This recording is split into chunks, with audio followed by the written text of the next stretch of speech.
They all froze when I placed the folder on the mahogany table. My mother's smirk vanished mid-sentence.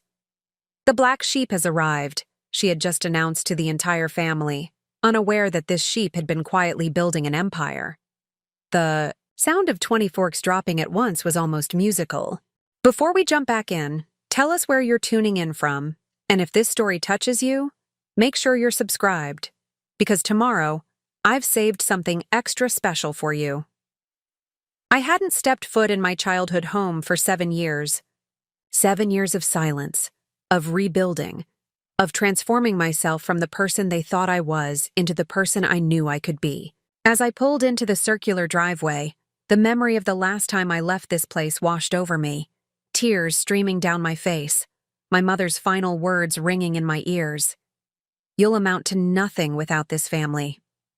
The Parker family. Estate loomed before me, its pristine colonial architecture gleaming in the afternoon sun. The perfectly manicured lawn, the symmetrical rows of hydrangeas, the massive oak trees flanking the entrance. Everything was exactly as I remembered. Perfect on the outside, rotting from within. I checked my reflection in the rearview mirror. Olivia Parker, 32, CEO of Horizon Technologies. No longer the rebellious teenager who stormed out after being told to get in line or get out. My charcoal, gray suit was tailored to perfection. My hair swept into a sleek bun, my expression carefully cultivated to reveal nothing. I hadn't come to make peace, I'd come to make a point. The annual Parker family reunion, a tradition as old as the money that filled their bank accounts. Every year, the extended family gathered to celebrate their collective success, to forge new business alliances, and to remind each other why the Parker name was synonymous with power in this part of Connecticut. Every year, my mother, Victoria Parker, took center stage, orchestrating the event with military precision and thinly veiled tyranny. And every year since I left, according to my younger sister Emma, my mother had used my absence as a cautionary tale.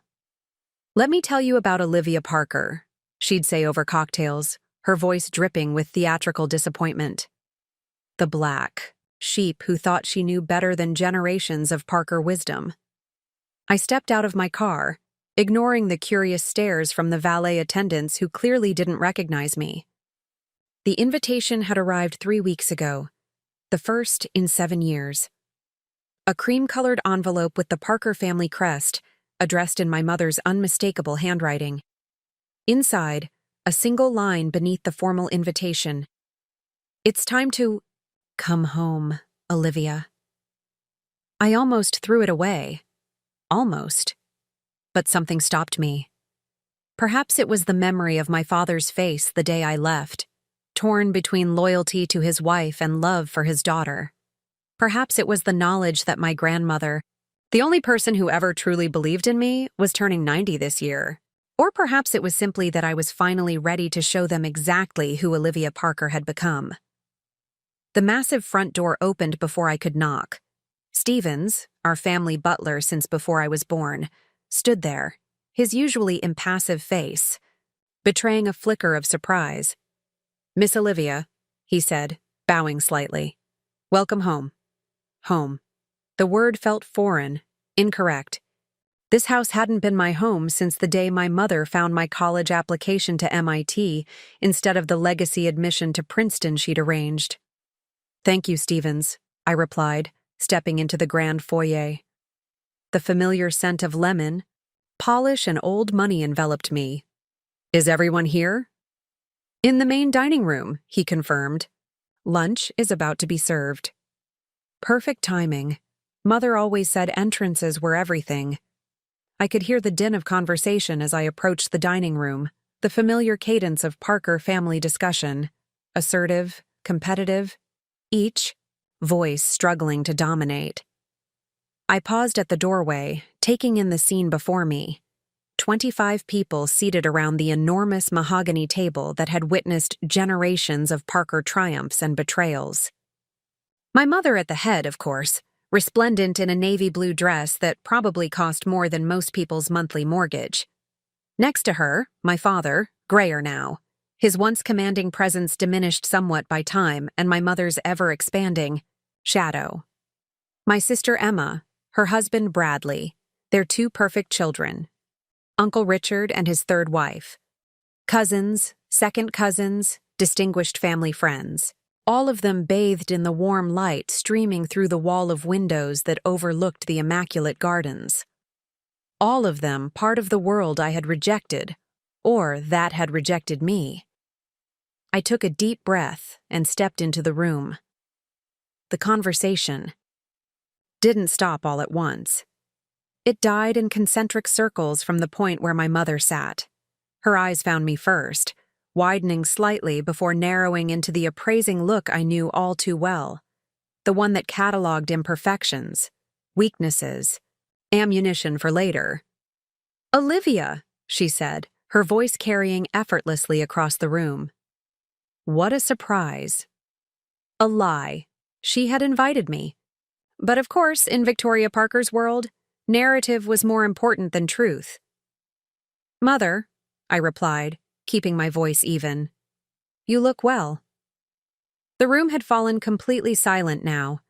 25 pairs of eyes assessed me, searching for signs of failure, for confirmation of the story they'd been told about poor, wayward Olivia who couldn't cut it in the real world. What they saw instead was a woman in a $5,000 suit, wearing a watch that cost more than some of their cars, radiating the quiet confidence that comes from building something with your own hands.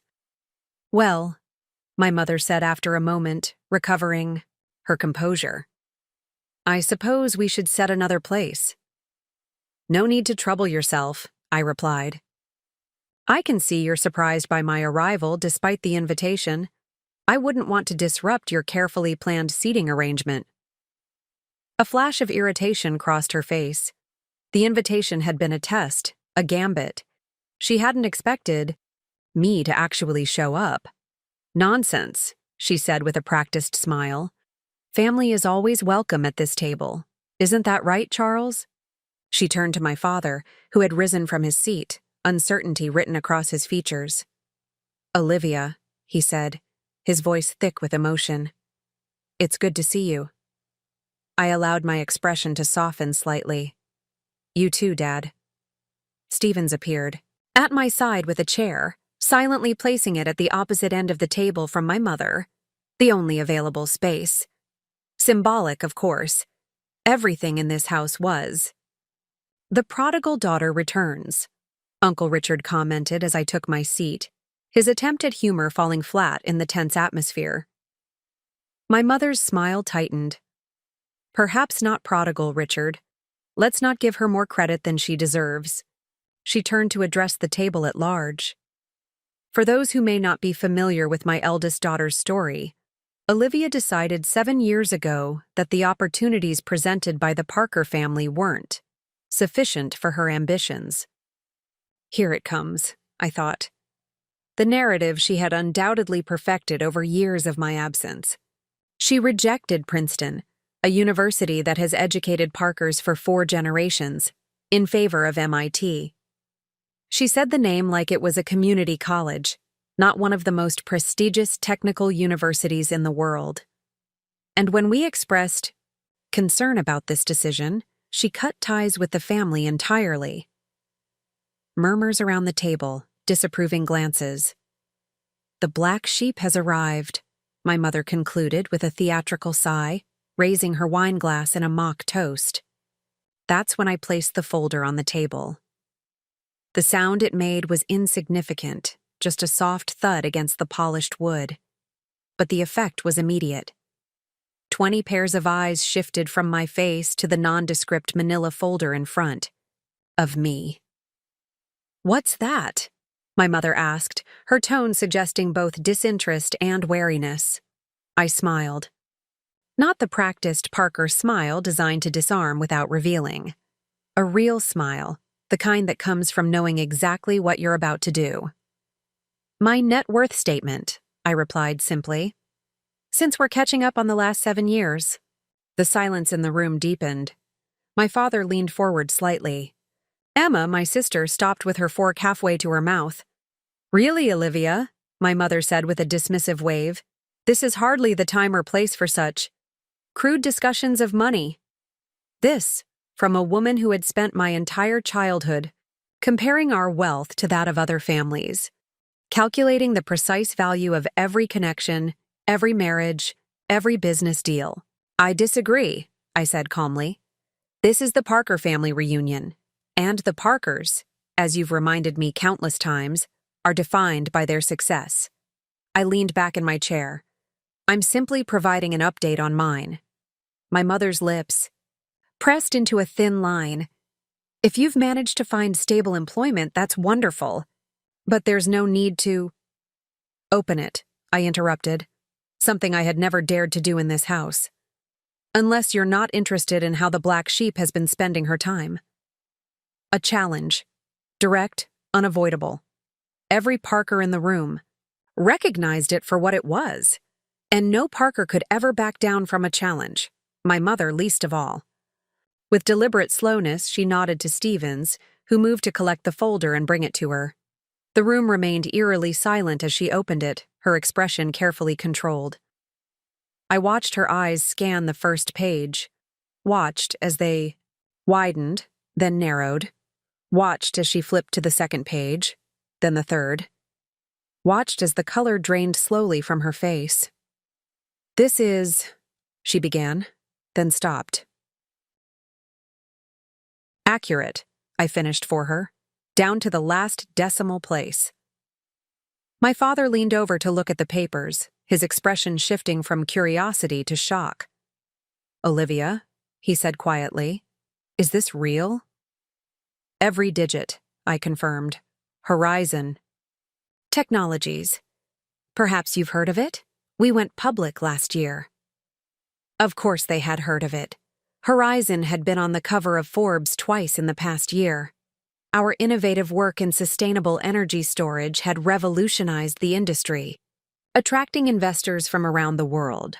What they hadn't known, what I had carefully kept out of the press, was that the O. Parker, listed as founder and CEO, was the same Olivia Parker who had stormed out of this house 7 years ago. You're the founder of Horizon? This, from my cousin James, whose private equity firm had actually tried to arrange a meeting with Horizon's elusive CEO just months ago. I had declined through intermediaries. I nodded. Founder and CEO. The sound of 20 forks dropping at once was almost musical. But that's a multi-billion-dollar company, Uncle Richard spluttered, wine sloshing in his glass. $4.3 billion, as of market close yesterday, I confirmed. Though, of course, my personal net worth is somewhat less. The details are all there in the statement. My mother still hadn't spoken. She was staring at the papers in front of her perfectly manicured finger tracing the numbers as if searching for a mistake, a deception. Anything that would restore the narrative she had constructed. This is impossible, she finally said, but her voice lacked conviction. I raised an eyebrow. Is it? Wasn't it you who always said Parkers are destined for extraordinary things? But you left, without connections, without support, without you, I finished for her. Yes, that was rather the point. The room seemed to hold its breath. In Parker family gatherings, direct confrontation was unusual. Conflicts were handled through subtle barbs, strategic alliances, quiet exclusions, never through open challenge. I think, my father said carefully, breaking the tension, that we should all congratulate Olivia on her remarkable success. A murmur of agreement rippled through the table, more stunned than sincere. My mother closed the folder with a snap. Yes, well, success comes in many forms, doesn't it? Financial achievement is just one measure. Typical Victoria Parker. When confronted with an inconvenient truth, shift the metrics. You're absolutely right, Mother, I said, surprising her with my agreement. Which is why I've also included our company's impact report. 5,000 jobs created, $300 million invested in renewable energy research. Scholarship programs that have sent over 200 underprivileged students to universities, including Princeton, I added, with a smile. Someone at the far end of the table let out a low whistle. My mother's jaw tightened almost imperceptibly. For the first time in my memory, Victoria Parker was speechless. The narrative she had carefully crafted about her failed daughter, the cautionary tale she had used to keep the rest of the family in line, had just crumbled before her eyes. "Now," I said, rising from my chair, "if you'll excuse me, I need to say hello to grandmother. I hear she's turning 90 this year." "Olivia," my father called as I turned to leave. "Will you be staying for the weekend?" I paused at the doorway, feeling the weight of every gaze in the room. 7 years ago, I had left this house convinced I would never return. 7 years of building, grinding, proving to myself that I was more than just a Parker, that I could create something meaningful on my own terms. I hadn't come for reconciliation. I had come to make a point, but looking at my father's face, seeing the pride there that he had never been able to express against my mother's disapproval, I felt something unexpected. Not forgiveness, exactly, but perhaps the beginning of a new chapter. "I might," I said, finally. "I have some business to discuss with James, actually." I nodded toward my cousin, whose eyes widened with sudden understanding and opportunity. "His firm has been trying to get a meeting with me for months." A ripple of surprised laughter broke the tension. Even my mother's lips twitched slightly. As I walked out, I heard the conversation resume behind me, urgent and animated. The story of Olivia Parker was being rewritten in real time, spreading through the family like wildfire. By dinner, everyone would have an opinion, a retrospective insight, perhaps even a revisionist memory of how they had always seen my potential. But that didn't matter. What mattered was that I had reclaimed my narrative, on my terms. The black sheep had not only survived outside the flock, she had thrived. And that changed everything. Preparing and narrating this story took us a lot of time. So if you are enjoying it, subscribe to our channel. It means a lot to us. Now back to the story. The Parker family estate had dozens of rooms, but I knew exactly where to find my grandmother. The solarium at the east wing had always been her sanctuary, a glass-enclosed garden where exotic plants thrived under her attentive care, much like how she had nurtured the potential she saw in me when no one else did. As I approached the familiar glass doors, memories washed over me. This room had been my refuge too, once upon a time. A place where expectations loosened their grip, where failure wasn't a catastrophe but a lesson, where dreams were encouraged, rather than measured for their practical value. I paused at the entrance, watching her.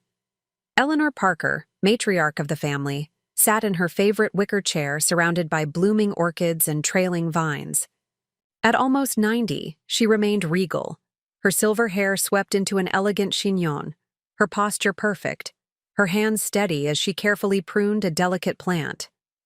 The years had softened her features but had done nothing to dim the sharp intelligence in her eyes. She looked up, and a smile transformed her face.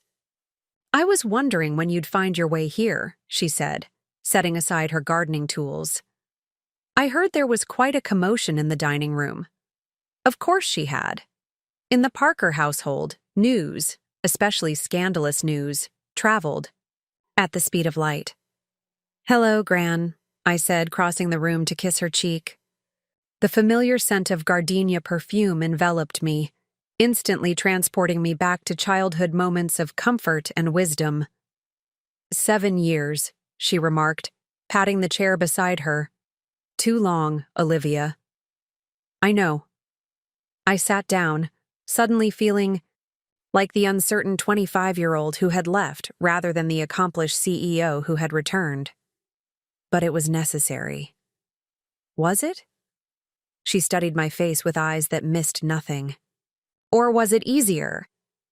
I hadn't expected that, even from her. "Easier?" I repeated, a hint of defensiveness creeping into my voice. "Building a company from nothing?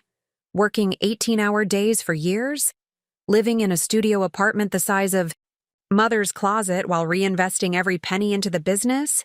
That was the easy choice? My grandmother's expression remained serene. Easier than staying and fighting for your place here. Easier than trying to change minds rather than simply proving them wrong. Easier emotionally, dear one, not practically. Her words hit with precision, as they always had. Eleanor Parker. Never raised her voice, never needed to. Her quiet observations carried more weight than my mother's theatrical proclamations ever could. Maybe you're right, I admitted after a moment, but I don't regret it. Nor should you. She reached out to take my hand, her skin papery but her grip still strong. What you've built is remarkable, Olivia. I've followed your journey, you know. I looked at her in surprise. You have? She smiled, a hint of mischief in her eyes. Did you think I was completely dependent on Victoria's carefully curated family updates?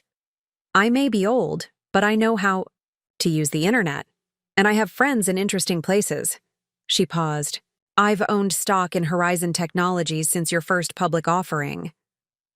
I stared at her, speechless for a moment, then laughed. You're full of surprises, Gran. As are you. 4 billion, is it? When I nodded, she shook her head in wonder. And to think Victoria was convinced you'd come crawling back within 6 months. The mention of my mother sobered me. She's not taking it well. She's recalibrating, my grandmother corrected. Victoria's greatest talent has always been adapting the narrative to maintain her position. By dinner, she'll have convinced herself she always knew you had extraordinary potential. By tomorrow, she'll be implying she deliberately pushed you out to force you to prove yourself. The accuracy of this prediction made me both laugh and sigh. Some things never change. People rarely do at their core, she agreed. The question is, what will you do now? You've made your point. Rather spectacularly, I might add. Is that all you came for? Was it? I had spent years fantasizing about this moment, returning triumphant, seeing the shock on their faces, especially my mother's. In my darkest, most exhausted moments during those early startup days, the thought of eventually proving everyone wrong had sometimes been the only thing that kept me going. But now that I had achieved it, the victory felt different than I'd imagined. Less satisfying somehow. Or perhaps satisfying in a different way than expected. I don't know, I answered honestly. Part of me wants to walk away again. Mission accomplished. The other part is curious, she finished for me, about what might be possible now that the dynamics have shifted. I nodded, once again, struck by her perception. My grandmother considered me thoughtfully. Let me tell you something about success, Olivia. Something they don't teach in business school.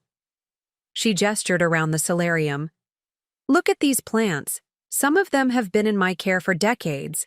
The truly remarkable ones, the ones that bloom most spectacularly, aren't those that had perfect conditions from the start. She pointed to a magnificent orchid with deep purple blooms. This one nearly died 3 times. Disease, improper light, my own mistakes in caring for it. But each time it recovered, it came back stronger, producing blooms twice the size of its more fortunate companions. Adversity as advantage, I murmured. We actually have a chapter about that concept in our company handbook. She smiled. Of course you do. You've always understood intuitively what others need to be taught. She leaned forward. But here's what many people miss.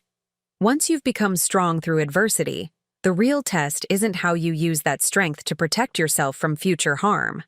It's how you use it to create something new, something that wouldn't have been possible without the struggle. Her words resonated deeply, echoing thoughts I'd had during my journey but had never fully articulated. The Parker family, she continued, for all its flaws, has tremendous influence and resources. resources that could be directed toward meaningful change if guided by the right vision. Her eyes held mine. Your vision, perhaps. I understood what she was suggesting, and it was both compelling and terrifying. Coming back had been about making a point, about closure. What she was describing was something else entirely, not an ending, but a beginning. A challenge far more complex than simply proving my worth. Victoria won't make it easy, I said, testing the idea. My grandmother's laugh was light, but knowing. When has anything worth doing ever been easy? Besides, your mother respects power, even as she resents it in others. You have that now. The question is how you'll use it.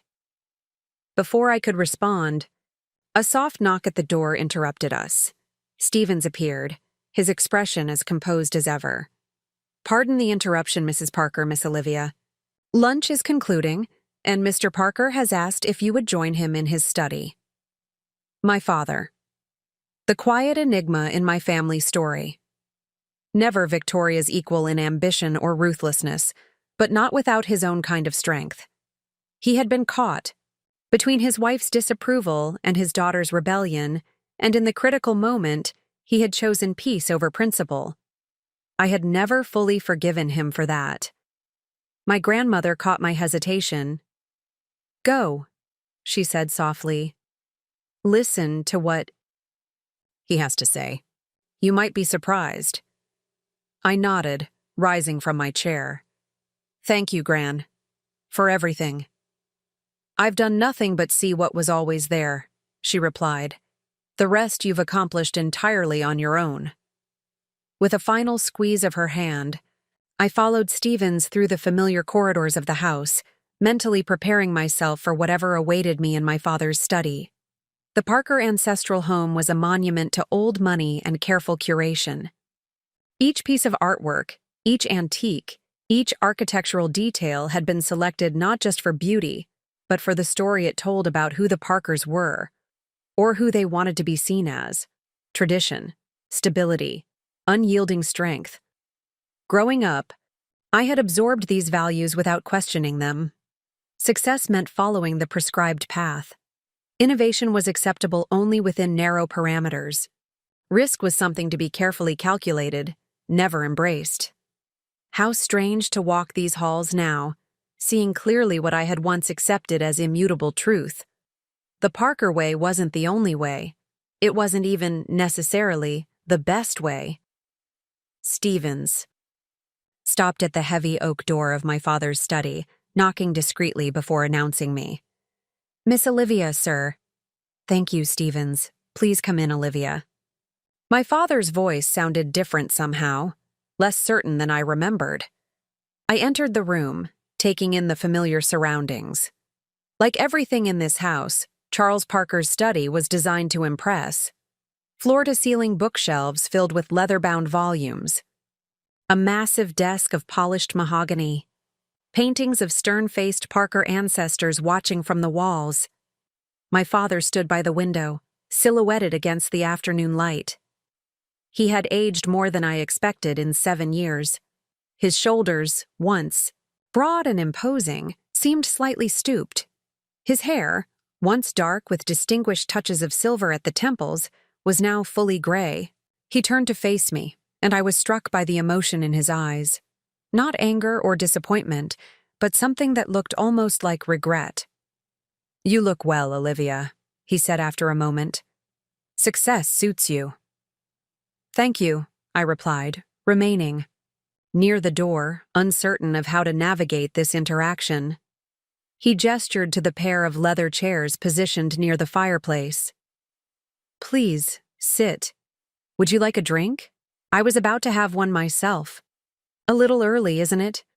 The words slipped out before I could stop them, echoing countless afternoons when I had found him here, glass in hand, escaping from the pressures of being Charles Parker. A small smile touched his lips. Some conversations require fortification. He moved to the crystal decanter on the sideboard. Scotch still? Or have your tastes changed along with everything else? Scotch is fine, I said, surprising myself by accepting. I rarely drank during business hours, but this wasn't business. Not exactly. I took a seat, watching as he poured 2 fingers of amber liquid into crystal tumblers. His hands, I noticed, weren't quite steady. He handed me a glass and settled into the chair opposite mine. For a moment, neither of us spoke, the silence filled with 7 years of unasked questions. "Your mother will come around," he said finally, "once she's had time to adjust her perspective." I took a sip of scotch, letting the familiar burn ground me. "I didn't come for her approval." "No, I don't imagine you did." He studied me over the rim of his glass. "Why did you come, Olivia?" It was the second time I'd been asked that question, in the span of an hour, and I still wasn't entirely sure of the answer. "Your invitation arrived," I said simply. After 7 years of silence, he nodded slowly. "And you wanted to know why?" "Among other things." My father sighed, setting his glass on the small table between us. "The invitation was Victoria's idea. We had heard rumors. About Horizon's founder. About your success. She didn't believe it, of course. Thought it must be someone else with the same name. So it was a test," I said flatly. She expected me not to show up, confirming her narrative about the failure, who cut ties with her family. Or to show up humbled, seeking reconciliation, he admitted. Either outcome would have satisfied her. And instead, she got the prodigal daughter returning in triumph, I said, a hint of bitterness creeping into my voice. How inconvenient for her. My father was quiet for a moment, then surprised me with a low chuckle. "You should have seen her face when Stevens announced your arrival." For once in her life, Victoria was completely blindsided. Despite myself, I smiled. Not an experience she's accustomed to. No. He took another sip of his drink, but perhaps one that was overdue. I studied him, trying to reconcile this man with the father I remembered, the one who had stood silently by while Victoria systematically attempted to mold me into her image of a proper Parker heir. "You've changed," I observed. He raised an eyebrow. "As have you." "Success will do that," I replied. "So will failure." He set his glass down again, leaning forward. "Olivia, there are things you don't know about the last 7 years, about your mother and me." Something in his tone made me pay closer attention. "What things?" He ran a hand through his gray hair, a gesture of uncharacteristic uncertainty. 2 years after you left, Parker Financial nearly collapsed. A series of bad investments, a trusted partner who turned out to be not so trustworthy. We managed to keep it out of the papers, but it was a near thing. I stared at him, genuinely shocked. Parker Financial had been the cornerstone of our family's wealth for generations. The idea of it faltering was almost unthinkable. "What happened?" I asked. "We salvaged what we could, downsized significantly. Your mother. She didn't take it well." A shadow crossed his face. "The appearances have been maintained, of course. The house, the social obligations, the family name. But beneath the surface, things have been precarious." I tried to process this information. All the while, I had been picturing the Parkers continuing exactly as they always had. Powerful, privileged, untouchable. They had been experiencing their own kind of struggle. "Is that why you invited me back? Because you heard I was successful?" The question came out sharper than I intended. My father looked hurt. "Is that what you think of me? That I would only reach out when you had something to offer?" "I don't know what to think," I replied honestly. 7 years, Dad. Not a call, not a letter, nothing. "You changed your number," he reminded me quietly. "Left no forwarding address. You could have found me if you'd wanted to." He didn't deny it. "Pride," he said after a moment. "Mine, not just Victoria's. You were right, you know. About MIT being the better choice for what you wanted to do. About needing to find your own path. I knew it even then, but I couldn't bring myself to defy your mother, to break from tradition. He looked down at his hands. It was easier to let you go than to fight for what was right. His admission hung in the air between us, unexpected and disarming. I had prepared for defensiveness, for justifications, even for attempts to minimize what had happened. I hadn't prepared for accountability. The invitation, he continued when I remained silent, was originally Victoria's idea, yes, but I was the one who insisted we send it. Because regardless of what she might have hoped to gain, I simply wanted to see my daughter again. His voice roughened slightly, to see if there was any chance of repairing what was broken. The sincerity in his voice caught me off guard. The script I had mentally prepared for this confrontation suddenly seemed inadequate. I don't know if it can be repaired, I said finally. A lot has happened. To both of us, it seems. He nodded, accepting this without argument. I understand, but I want you to know something, Olivia. Whatever you may think of me, however I've failed you, and I have failed you in ways I'm only now beginning to fully comprehend, I have always been proud of you. I felt a sudden tightness in my throat. Even when I walked away from everything you valued? Especially then, he said quietly. It took courage I've never had. My father's words lingered in the air between us, honest and unadorned. For a moment, I didn't know how to respond. The script I had mentally rehearsed for this reunion hadn't included sincerity or vulnerability, especially not from Charles Parker, who had always been a master of diplomatic evasion. There's something else you should know, he continued, setting his glass down with deliberate care. About Horizon Technologies. I tensed instinctively. Had he discovered something? Some connection I had missed? What about it? I asked, keeping my voice neutral. He reached into his desk drawer and pulled out a folder, old, worn at the edges, with a faded label I couldn't quite read from where I sat. Do you remember, he asked, the summer you were 16?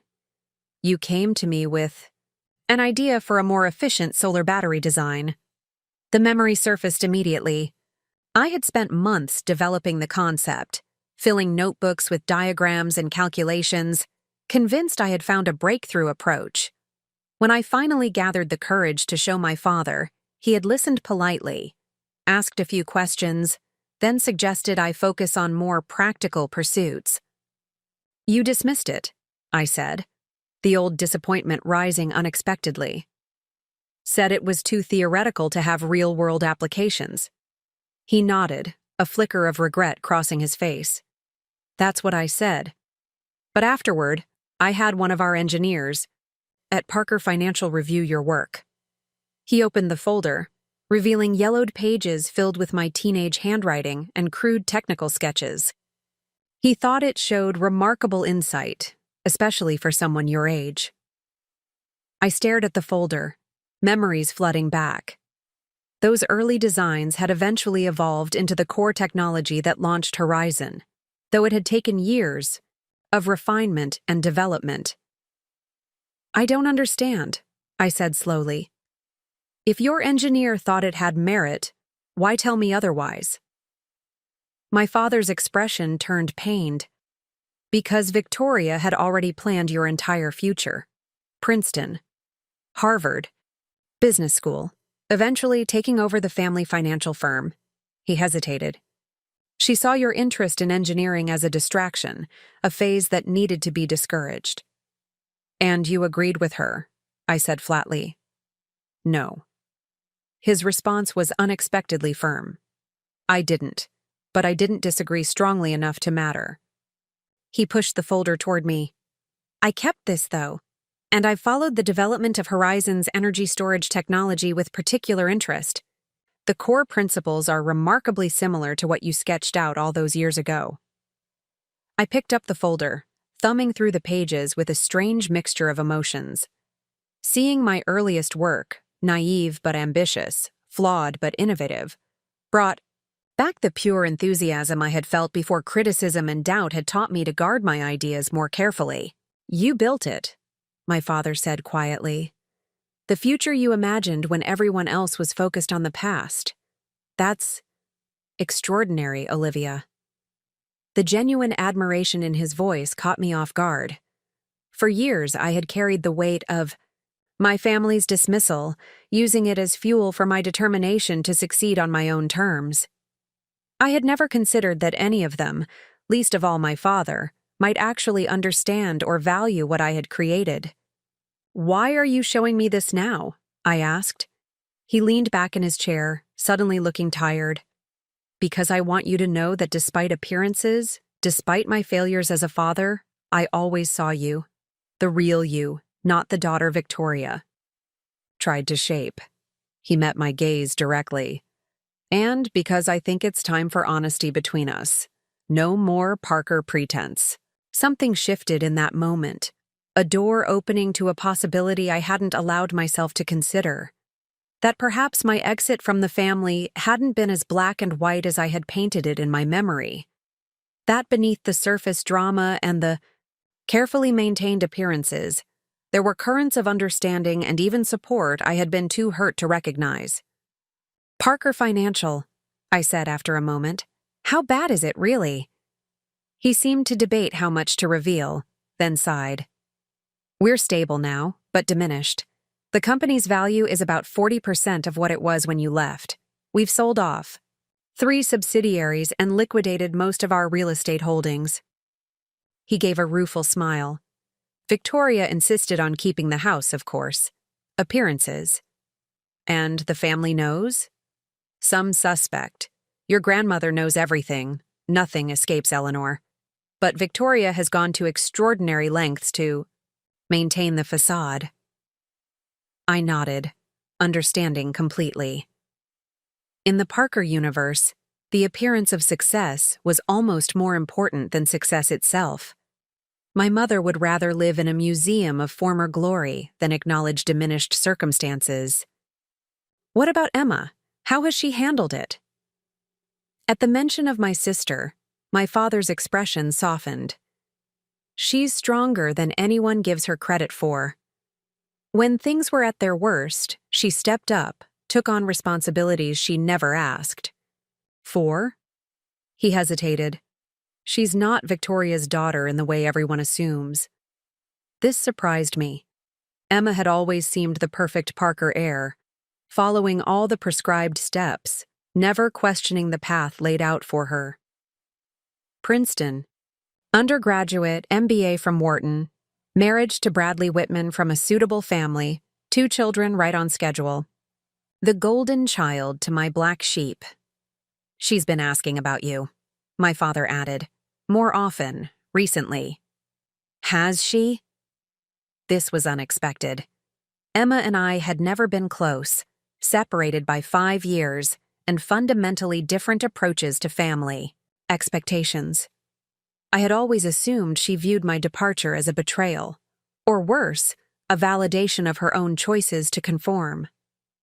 A knock at the door interrupted us. Stevens appeared, his expression characteristically neutral. "Pardon the interruption, Mr. Parker, but Mrs. Parker is requesting Miss Olivia join the ladies for afternoon tea on the terrace." My father and I exchanged a look of mutual understanding, a command disguised as an invitation, Victoria's specialty. "Thank you, Stevens," I said, rising from my chair. "Please tell my mother I'll be there shortly." After the butler had gone, my father stood as well. "Brace yourself," he advised with the ghost of a smile. "Victoria will have had time to regroup. She'll have a new strategy." "I'm counting on it," I replied, surprising myself with how much I meant it.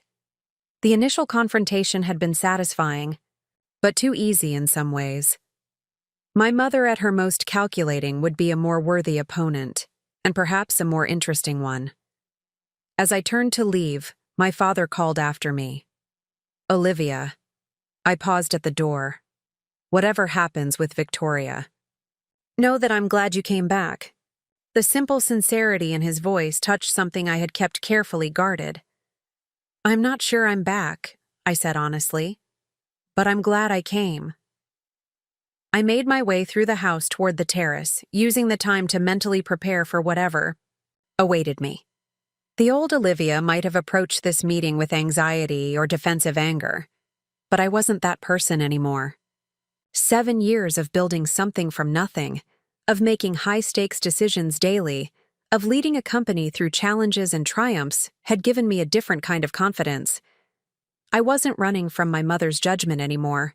I was simply beyond it. The Parker Estates terrace overlooked meticulously landscaped gardens that stretched to the edge of a small lake, all designed to create an impression of effortless natural beauty that was, in reality, maintained through constant intervention and expense, much like the Parker family image itself. As I stepped outside, conversations paused momentarily as heads turned in my direction. The ladies' tea appeared to include every female relative, family friend, and potential ally in my mother's social circle. About 15 women in total, arranged in strategic groupings around elegant wrought iron tables. My mother sat at the center table naturally, with my sister Emma beside her. Victoria Parker looked perfectly composed, not a hair out of place, her expression pleasant but inscrutable, betraying nothing of our earlier confrontation. Only someone who knew her well would notice the slightly too firm set of her shoulders, the careful precision with which she set down her teacup. "Olivia, darling," she called, her voice carrying across the terrace with practiced charm. "We were just discussing you. Do join us." A test and a trap, all in one gracious invitation. I crossed the terrace, aware of the assessing gazes following. My progress. What did they see now? The prodigal daughter? The black sheep-turned success story? Or just another player in Victoria's ongoing social theater? "Mother," I acknowledged, taking the empty seat across from her. "Emma." I nodded to my sister, who returned a small, surprisingly warm smile. "We were just discussing your remarkable achievement with Horizon Technologies," my mother continued smoothly, as if she had been singing my praises all along. "Such an innovative company. We're all just bursting with questions." And there it was, the pivot I had predicted. Not just acceptance of my success, but appropriation of it. In Victoria's revised narrative, my achievement would become a Parker achievement, evidence of the family's illustrious legacy rather than my departure from it. "I'm sure Olivia doesn't want to discuss business at a family gathering," Emma interjected, surprising me with what seemed like a genuine attempt to provide an escape route. "Nonsense," countered Aunt Sylvia from the next table. "We're all dying to know how you managed it, dear. A tech company of all things. Not exactly the Parker way." The slight emphasis on Parker way spoke volumes about the underlying judgment. Success was acceptable, but deviation from tradition remained questionable. I smiled, taking a delicate china cup from the service in front of me. Actually, I'd argue that innovation is precisely the Parker way, historically speaking. I took a sip of tea, then continued. "The first Charles Parker, our great-great-grandfather, made his initial fortune by revolutionizing textile manufacturing techniques, didn't he? And grandmother Eleanor pioneered new investment approaches in the 1970s that were considered quite radical at the time." My mother's smile tightened almost imperceptibly. I had just countered her narrative with an even stronger one, positioning my tech company not as a rejection of family tradition, but as a continuation of its most admirable qualities. "Well remembered," my grandmother's voice cut in from a nearby table, her tone amused. "Though most people conveniently forget that part of our history. Tradition is really just successful innovation that's been around long enough for people to become comfortable with it." Several women laughed, the tension breaking slightly. My mother, ever adaptable, adjusted her approach. "Olivia has always had an excellent memory for history," she said smoothly. And clearly a gift for strategy as well. Tell us, darling, what's next for Horizon? I understand sustainable energy is becoming quite the fashionable investment sector. The subtle diminishment was classic Victoria, reducing revolutionary technology to a passing trend, implying that my success might be as much about timing and fashion as about merit or innovation. Sustainability isn't a fashion, Mother, it's a necessity, I replied calmly. But you're right about one thing. Strategic vision has been essential to our growth. I paused, then added, I learned that from watching you, actually. She blinked, momentarily thrown by the unexpected compliment. Horizon just secured a $300 million government contract to develop grid-scale energy storage systems, Emma said, surprising me again with her knowledge of my company. The largest contract of its kind ever awarded, hardly a passing trend. I glanced at my sister with new appreciation. Not only was she informed about my work, but she was publicly supporting me against our mother's subtle undermining. Emma has become quite the technology enthusiast, my mother said with a tight smile. Bradley's influence, I suppose. The implication was clear. Emma's interest couldn't possibly be genuine or self-generated. Actually, Emma replied with remarkable poise, I've been following the clean energy sector independently for several years now. It's where the real innovation is happening in the investment world. She turned to me. Your battery technology is particularly impressive, Olivia. The efficiency metrics are unprecedented. The conversation had veered into unexpected territory. Emma, perfect, compliant Emma, was not only knowledgeable about my field, but willing to challenge our mother's narrative in public. This was a side of my sister I had never seen before. For the next half hour, I navigated the subtle currents of Parker family politics as various relatives and friends probed for details about my life and company. Some questions were genuine, others designed to expose vulnerabilities or reinforce existing hierarchies. Through it all, my mother maintained her composure, occasionally steering the conversation toward topics that emphasized family connection and continuity, subtly reclaiming my success as part of the Parker legacy rather than a repudiation of it. What surprised me most, however, was Emma's consistent support. Without being obvious about it, she deflected the most pointed questions, corrected misconceptions about the tech industry, and occasionally supplied details about Horizon that revealed how closely she had been following my career. As the gathering began to disperse, with women breaking off into smaller groups to prepare for the evening's more formal dinner, Emma touched my arm lightly. Could we talk privately for a moment? She asked, her voice low enough that only I could hear. I nodded, curious about this unfamiliar version of my sister. We made our excuses and moved away from the terrace, following a stone path that wound through the rose garden, another of my grandmother's domains, though less personal than her beloved solarium. For a few minutes, we walked in silence. Despite growing up in the same house, Emma and I had rarely spent time alone together. The age gap had been part of it, but more significant was our different standing in our mother's eyes. Emma had been the perfect daughter, meeting every expectation without apparent effort. I had been the problem, the challenge, the one who required constant correction and guidance. Or so I had always thought. I've been following your work since the beginning, Emma said finally, breaking the silence. Since before Horizon had a name. I glanced at her surprised. How? I was pretty careful to keep a low profile in the early days. She smiled. I have resources of my own, and motivation. Motivation? She stopped walking, turning to face me directly. Without the performative aspect required in our mother's presence, Emma seemed different, more grounded, more authentic. You inspired me, Olivia, she said simply. When you left, when you chose your own path despite everything, it changed how I saw things. I stared at her, trying to reconcile this statement with the Emma I thought I knew, the one who had seemingly embraced every aspect of the life I had rejected. But you stayed, I said, confused. You followed the Parker plan perfectly. She laughed softly, but there was a hint of something sad in it. Did I? Or did I just find a different way to create space for myself within the constraints? We resumed walking, the gravel crunching softly beneath our feet.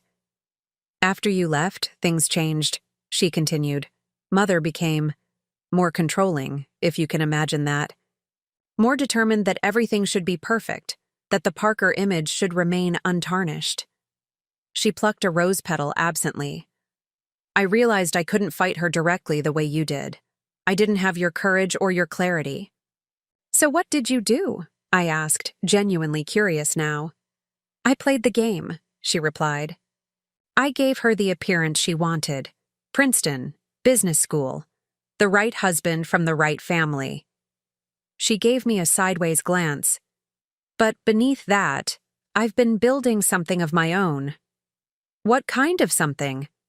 She hesitated, then seemed to make a decision. A venture capital firm specializing in women-led startups in the clean technology sector. A small, proud smile touched her lips. We call it Future-Focused Partners. It's small but growing. We've funded 17 companies in the last 3 years. I stopped in my tracks, genuinely stunned. Emma, that's incredible. Does Mother know? She thinks it's a hobby, a little charitable endeavor to keep me occupied while I prepare to eventually take a proper role at Parker Financial. Her expression turned serious. She doesn't know that 3 of our investments have already outperformed Parker Financial's annual returns, or that I've been methodically building relationships with the most innovative founders in the renewable energy space. I was seeing my sister with new eyes. All these years I had cast her as the conformist, the one who had chosen the easier path of compliance. In reality, she had been navigating her own form of resistance, less dramatic than my complete break, but in some ways requiring even more sustained courage and strategic thinking. Why are you telling me this now? I asked. Emma looked at me directly, all pretense gone. Because I want to invest in Horizon's next funding round. Not as a Parker, not as your sister, but as a partner who believes in what you're building. I hadn't seen that coming. You know we're preparing for Series D funding, I said cautiously. How did you know that? She smiled. Like I said, I have resources, and I've been watching your trajectory closely. She reached into her handbag and pulled out a slim folder. This is my proposal. Full financial disclosure for future-focused partners, our investment thesis, and a term sheet for your consideration. I took the folder, momentarily speechless. My sister, the golden child, the perfect Parker, had been living a double life. All these years, building something meaningful in the shadows while maintaining the appearance of conformity. I never knew, I said finally. All this time, I thought. That I was just Mother's puppet? She shook her head. You weren't the only one who inherited Dad's innovator genes and Grand's determination. You just found a more direct path to independence. As we stood there in the rose garden, surrounded by the legacy of generations of Parkers, I felt something unexpected, a genuine connection with my sister for perhaps the first time in our adult lives. I'll look at your proposal, I promised, and regardless of what comes of that, I'm glad to know the real Emma Parker. She smiled, and I saw in her expression a reflection of my own journey, different in its execution but similar in its underlying determination. The annual Parker family photo is scheduled before dinner, she said, glancing at her watch. Mother will expect us both to be there, looking appropriately unified and successful. Back to the performance, I remarked, feeling a familiar weariness at the thought. Emma's eyes held a new spark of mischief. Maybe, or maybe it's time for a new kind of Parker family narrative, one that has room for both of us as we actually are. As we walked back toward the house together, I considered the unexpected allies I had discovered today. My grandmother, who had been following my progress all along. My father, who had kept the earliest seeds of my visions safe all these years. And now Emma, who had forged her own path of quiet rebellion. The Parker family dynamics were far more complex than the simple narrative I had carried with me these past 7 years. And perhaps that meant the future held more possibilities than I had allowed myself to imagine. The annual Parker family photograph was a ritual as choreographed as a royal portrait. Each year, family members were arranged on the grand staircase in the main hall, positioned according to an unspoken hierarchy that everyone understood. My grandfather, when he was alive, had always occupied the center position on the middle step. After his passing, my mother had claimed that space as her own, with my father standing slightly behind her. As Emma and I approached the gathering crowd, I could see my mother directing the proceedings with characteristic precision. Cousins, aunts, uncles, and in-laws were being arranged like chess pieces, each placement a subtle statement about their standing in the family. "Olivia!" she called when she spotted us, her voice carrying the perfect blend of warmth and authority. "There you are. We've been waiting." Her smile was flawless, no trace of our earlier confrontation visible to the casual observer. "You'll stand here next to your father." Not coincidentally, this position would place me at the edge of the frame, present but peripheral. I had expected nothing less. "Actually, Mother," Emma said before I could respond, "I think Olivia should be in the center with you and Dad. It's been 7 years since she's been in the family photo, and her return is worth celebrating." Ripple of surprise passed through the assembled family members. Emma rarely contradicted our mother, especially in public. Victoria's smile remained fixed, but her eyes narrowed almost imperceptibly. "How thoughtful of you, darling," she replied smoothly. "But tradition dictates that the family principals occupy the central positions. As Olivia has chosen to pursue her own path separate from Parker Financial, I think the established arrangement is most appropriate." It was a masterstroke of passive-aggressive maneuvering, acknowledging my success while simultaneously diminishing its relevance to the Parker family narrative. 7 years ago, I would have either accepted the slight silently or stormed off in anger. Today, I had different options. "Speaking of Parker Financial," I said pleasantly, "I've been thinking about potential synergies between Horizon Technologies and the family business. There might be interesting opportunities for collaboration." My mother's careful composure faltered for just a moment, long enough for me to know my counter had landed. I had no actual intention of merging my company with Parker Financial, but the mere suggestion shifted the power dynamic. Suddenly, my position at the edge of the family portrait seemed less like exclusion and more like a statement of independent strength. "How interesting," my mother managed. "We should certainly discuss that at a more appropriate time." "I look forward to it," I replied with a smile. The family photographer, a long-suffering professional who had been documenting Parker gatherings for decades, cleared his throat nervously. "If everyone could take their positions, please. The light is perfect right now." What followed was a subtle ballet of power and positioning. I took my assigned spot at the edge of the group without complaint, but stood tall and confident, angling my body slightly inward rather than accepting the role of peripheral afterthought. Emma positioned herself nearby, creating a visual connection between us that altered the traditional Parker hierarchy. My father, in a move that couldn't have been accidental, placed his hand on my shoulder, a gesture of endorsement that would be unmistakable in the final image. My mother noticed every adjustment, every small rebellion against her careful choreography, but could do nothing without disrupting the appearance of perfect family harmony that was so essential to her self-image. Her smile remained fixed as the photographer captured frame after frame, but the tension in her shoulders told a different story. "Wonderful," the photographer announced finally. "I think we have everything we need." As the group dispersed, my cousin James approached, his expression a careful blend of collegial interest and calculation. James ran one of the most successful private equity firms on the East Coast and had a reputation for spotting opportunities before anyone else. Olivia, he greeted me with a kiss on the cheek that was more performance than affection. You've been holding out on us. Horizon Technologies. I've been trying to get a meeting with the founder for months, never realizing it was my own cousin. Hello, James, I replied. I heard your firm has been making inquiries. He smiled, all perfect teeth and practiced charm. Can you blame me? Your battery technology is revolutionizing the industry.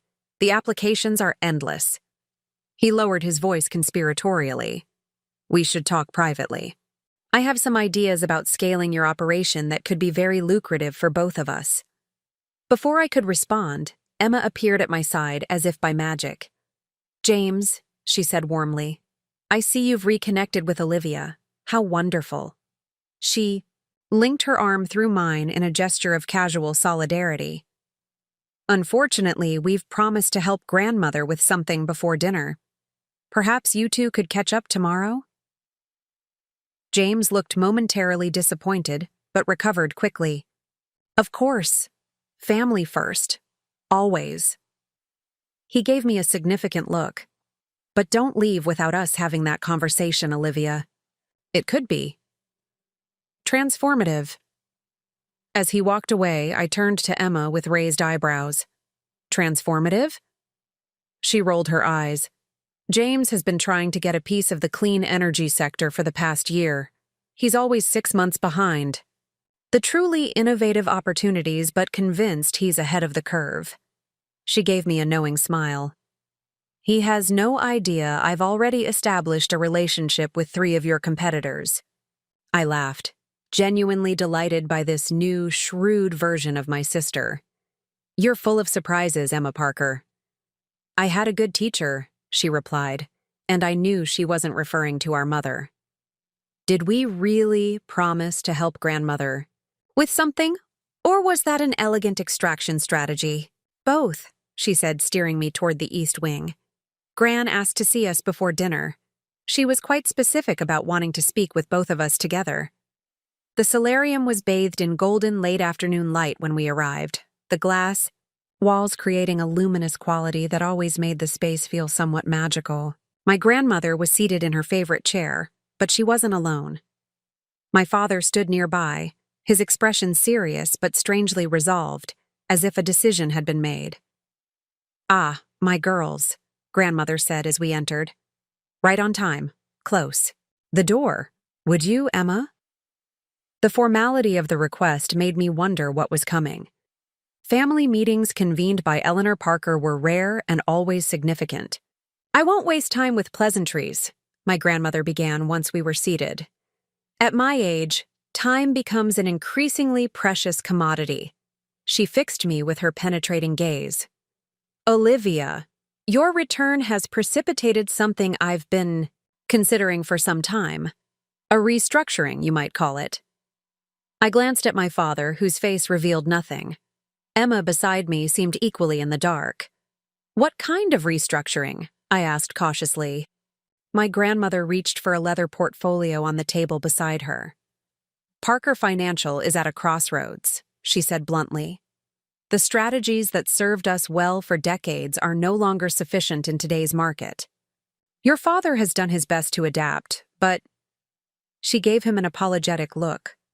Charles is the first to admit that innovation isn't his strongest suit. My father nodded, accepting this assessment without argument. The company needs new vision, he acknowledged, fresh approaches. Traditionally, my grandmother continued, leadership of Parker Financial passes to the eldest child. That would be you, Olivia. She held up a hand to forestall my immediate objection. Obviously, you've built something remarkable with Horizon. No one expects you to abandon that. Then what exactly are we discussing? I asked, growing increasingly confused by this conversation. My grandmother opened the portfolio and removed several documents.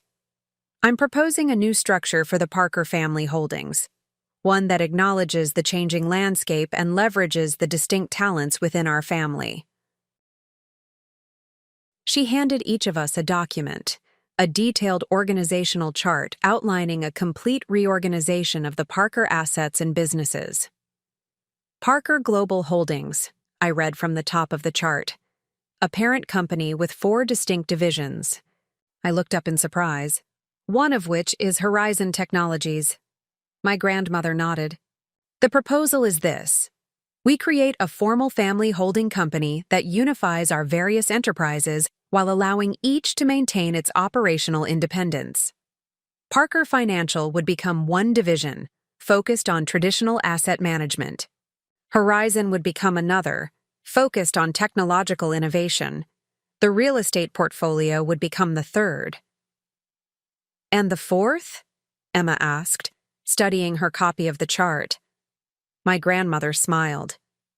Future-focused partners, your venture. Capital firm, Emma. Emma's head snapped up. You know about that? My dear, I've been following your investments with great interest. That Baker woman's solar desalination project is particularly promising. I stared at my grandmother, then at my father, trying to process what they were proposing. You want to bring Horizon under the Parker family umbrella? After all this time? Not under, my father corrected. Alongside, as equals. He stepped forward. Olivia, this isn't about reclaiming your success or subordinating your company to family control. It's about creating something stronger together than we could achieve separately. I frowned, unconvinced. And Mother? What does she think of this radical restructuring? A look passed between my father and grandmother, a silent communication that spoke volumes. Victoria hasn't been briefed on the specifics yet, my grandmother said carefully. She knows changes are coming, but not their exact nature. She's not going to like it, Emma observed, especially the part about my firm being elevated to equal standing with Parker Financial. No, my grandmother agreed. She won't. But Victoria doesn't control the family trusts. I do. Her expression softened slightly. Your mother is brilliant in many ways, but she's too wedded to tradition, too concerned with appearances. The world is changing too rapidly for that approach to succeed much longer. I set the document down slowly, my mind racing with implications. Even if I were to consider this, and I'm not saying I am, Horizon has investors, a board of directors. I can't unilaterally decide to merge with a family holding company. Of course not, my father acknowledged. This would be a process, not an overnight transformation. We're asking you to consider the possibility, to help us design a structure that could work for everyone involved. Why now? I asked, the crucial question that had been building since I arrived. Why after 7 years of silence? My grandmother set aside her portfolio. Because crisis creates opportunity, Olivia. Parker Financial is struggling, not failing, but stagnating. Horizon is thriving, but will eventually face the scaling challenges that all successful startups encounter. Emma's venture firm has enormous potential but limited capital. Separately, each enterprise has significant vulnerabilities. Together. She spread her hands, the gesture eloquently completing her thought. The strategic logic was sound, I had to admit. But family businesses were complicated. Emotions and histories tangling with financial considerations in ways that often defied rational analysis. And this restructuring, I said slowly, who would lead it? Another look passed between my father and grandmother. We were hoping you would, my father said simply, as CEO of Parker Global Holdings. The statement hung in the air like a held breath. 7 years ago, I had walked away from the family legacy, determined to build something that was entirely my own. Now they were asking me not just to return, but to take the helm of an expanded version of that legacy. This isn't about bringing you back into the fold, Olivia, my grandmother said, reading my expression accurately. It's about expanding the fold to include the remarkable things you've already built. I looked at Emma, whose face showed a complex mixture of emotions. "What about you?" I asked her. "How do you feel about all this?" She considered for a moment before answering. "Honestly, it's terrifying and exhilarating in equal measure." A small smile curved her lips. "But I've spent years building something in the shadows. The idea of bringing it into the light, of having the resources to expand it meaningfully." She shrugged. "It's compelling." "And Mother's reaction doesn't concern you?" I pressed. "Oh, it does," Emma admitted. "But I've spent my entire adult life navigating Victoria Parker's expectations and disappointments. I've become rather good at it." Her expression turned serious. "The question is whether what we could build together is worth the inevitable conflict." I stood and walked to the glass wall of the solarium, looking out over the gardens now bathed in the golden light of approaching sunset. The timing of this proposal seemed almost too perfect, orchestrated to coincide with my triumphant return, designed to capitalize on the shifted power dynamics my success had created. And yet, I couldn't deny the strategic logic. Horizon was approaching a critical growth phase where additional resources and connections could make the difference between good growth and explosive expansion.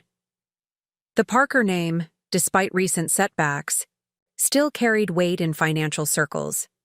Emma's venture capital expertise could provide access to emerging technologies and talent pipelines that would take years to develop independently. "I'm not saying yes," I said finally, turning back to face them. "This requires proper due diligence, detailed terms, absolutely clear governance structures." I met my grandmother's eyes directly. "And a frank conversation with Mother before anything moves forward." My grandmother nodded, a smile playing at the corners of her mouth. "I would have expected nothing less methodical from you, Olivia. You always were the most thorough of the grandchildren. When do you plan to present this to Mother?" Emma asked. "Tonight," my father answered. "After dinner, in my study." I raised my eyebrows. "That soon?" "The annual family gathering provides a unique opportunity," my grandmother explained. "All the key stakeholders are present, and the timing aligns with the quarterly board meeting next week." She fixed me with that penetrating gaze again. "Besides, I'm 90 years old, my dear. I've learned not to postpone difficult conversations unnecessarily." The dinner gong sounded in the distance, its resonant tone echoing through the house, another Parker tradition unchanged by time or circumstance.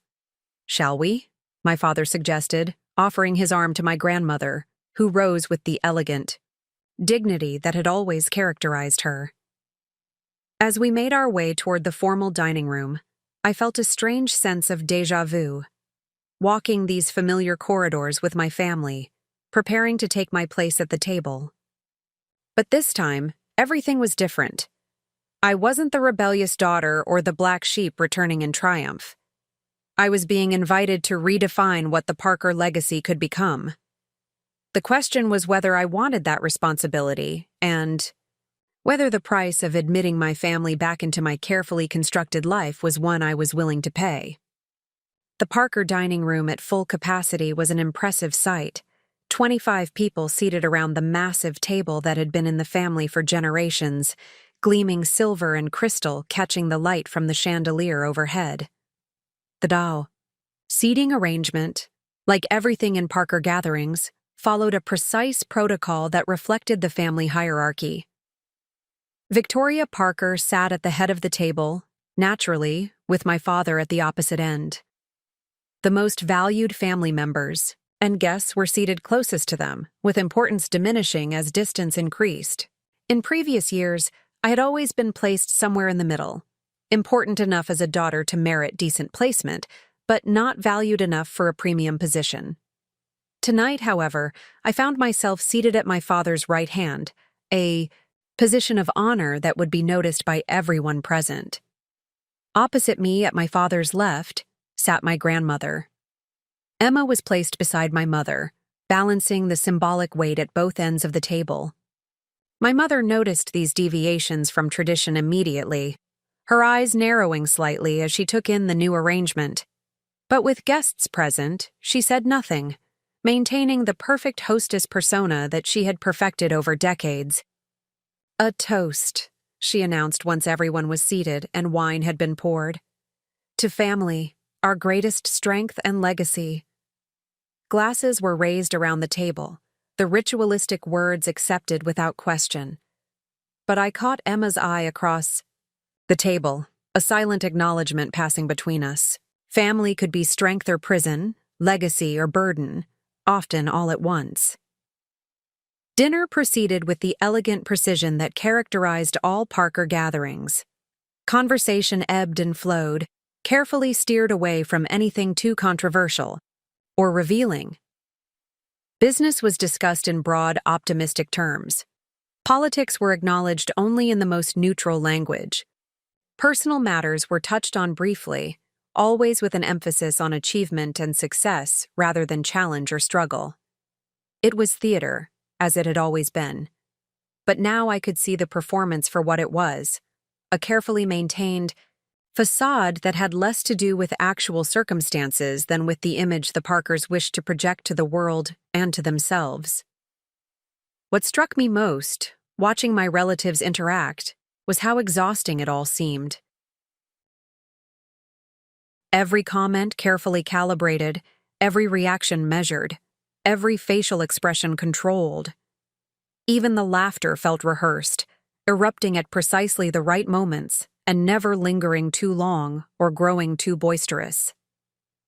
Had it always been this way? Had I once been so immersed in this performance that it seemed natural, even necessary? "You're quiet tonight, Olivia," my mother observed during a lull in the general conversation.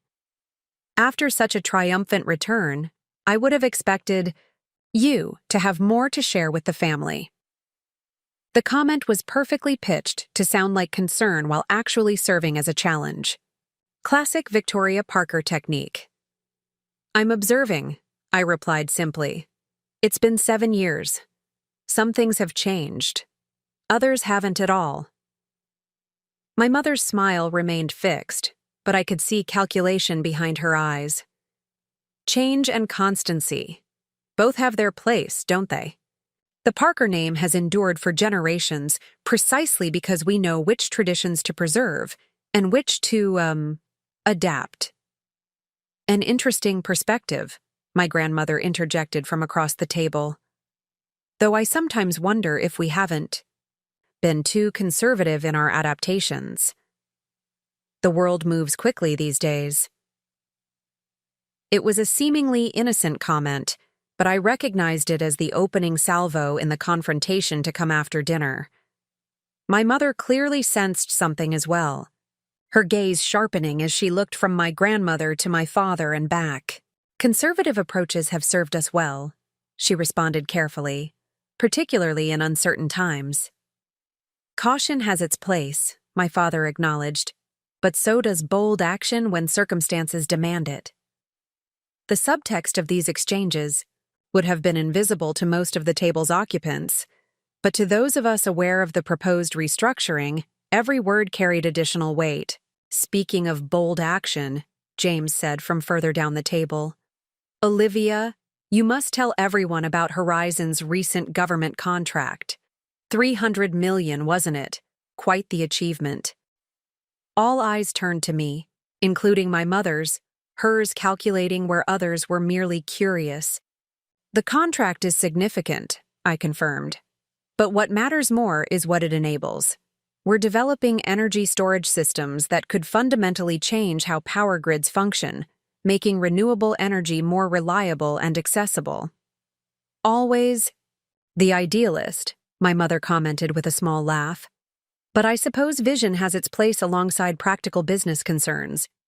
The dismissive tone was subtle but unmistakable, positioning my work as somewhat naive compared to the serious business of Parker Financial.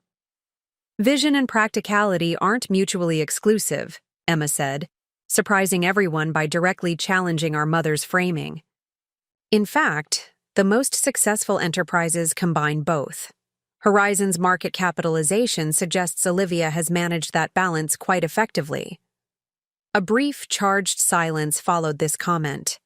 Emma rarely contradicted our mother, and never, in public settings like this. My mother recovered quickly. Of course, darling. I didn't mean to suggest otherwise. Olivia's success speaks for itself. She turned to address the wider table. We're tremendously proud of what she's accomplished independently. The Parker drive for excellence manifests in various ways across generations. And there it was again, the subtle reframing of my success, as ultimately a product of Parker genetics and values rather than my deliberate departure from them. 7 years ago, this rhetorical sleight of hand would have infuriated me. Tonight, I found it almost amusing in its transparency. Independence has been clarifying, I agreed pleasantly. It's remarkable what you can build when you're free to pursue your own vision. My mother's smile tightened almost imperceptibly. Freedom is indeed valuable, as is the foundation of family support and tradition. Both have their place, my grandmother observed, effectively ending that particular thread of conversation. Now, who would like dessert? Stevens has prepared his famous lemon tart. As coffee and dessert were served, I caught my father checking his watch discreetly. The after-dinner meeting loomed, its potential to reshape the Parker family dynamic growing more real with each passing minute. When the meal finally concluded, my father stood, catching my mother's eye. Victoria, could I speak with you in my study? There's a business matter we should discuss before tomorrow. Of course, she replied smoothly, though a flicker of wariness crossed her face. She was too astute not to sense that something significant was brewing. Now, if you don't mind, Olivia, Emma, Mother, would you join us as well? My mother's expression sharpened instantly. The inclusion of both daughters and my grandmother signaled that this was no routine business discussion. Is something wrong, Charles? She asked, her voice carefully modulated to show concern rather than the suspicion I could see in her eyes. Not wrong, he assured her. But important, perhaps transformative. As we made our excuses to the rest of the family and moved toward my father's study, I could feel the tension emanating from my mother. For perhaps the first time in her adult life, Victoria Parker was walking into a situation she hadn't orchestrated and couldn't control. The black sheep was no longer on the periphery. I had moved to the center of the narrative, bringing with me the power to redefine what the Parker legacy could become. Whether that redefinition would include reconciliation or merely a more complex form of estrangement remained to be seen. My father's study felt smaller with 5 of us inside it, the air heavy with anticipation and unspoken history. My mother took her customary seat near the fireplace, her posture perfect, her expression composed but watchful. My grandmother settled into the leather chair opposite, while Emma and I stood near my father's desk. He remained standing, unusually restless as he gathered the documents that would reshape our family's future. Charles, my mother said, her voice carrying that particular blend of patience and expectation she reserved for moments when she felt her time was being wasted. What exactly is this about? We have guests waiting. The guests can entertain themselves for an hour, my grandmother replied before my father could respond. This is more important. My mother's gaze shifted to her mother-in-law, a flicker of something. Annoyance? Concern? Crossing her features. I see. And what is this exactly? My father cleared his throat.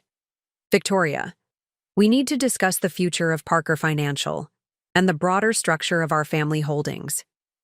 She frowned slightly. I wasn't aware there was anything to discuss. The quarterly board meeting is next week. Any strategic matters can be addressed then, with the appropriate advisors present.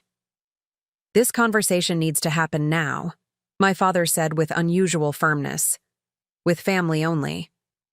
My mother's eyes narrowed as she registered his tone. Charles Parker rarely contradicted his wife directly, especially in family matters. His assertiveness now signaled that something significant had shifted. "Very well," she said, folding her hands in her lap with deliberate composure. "I'm listening." My father took a deep breath and laid out the proposal. The creation of Parker Global Holdings, the integration of Horizon Technologies, and Emma's venture capital firm alongside the traditional Parker financial business, the restructuring of family assets under a unified but diversified entity. He spoke clearly and methodically, presenting the concept as a strategic necessity rather than a family revolution. My mother listened without interruption, her expression revealing nothing. Only the slight whitening of her knuckles as she clasped. Her hands suggested the emotional impact of what she was hearing. When my father finished, she remained silent for a long moment, her gaze moving from him to my grandmother, then to Emma, and finally resting on me. "I see," she said finally, her voice perfectly controlled. "And when was this plan conceived? During today's convenient private meetings from which I was conspicuously absent?" "The general concept has been under consideration for some time," my father replied carefully. "Today's conversations were about refining the approach and assessing whether Olivia and Emma would be open to exploring the possibility."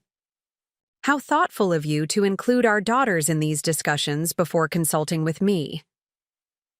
The words were spoken softly, but the edge beneath them was unmistakable.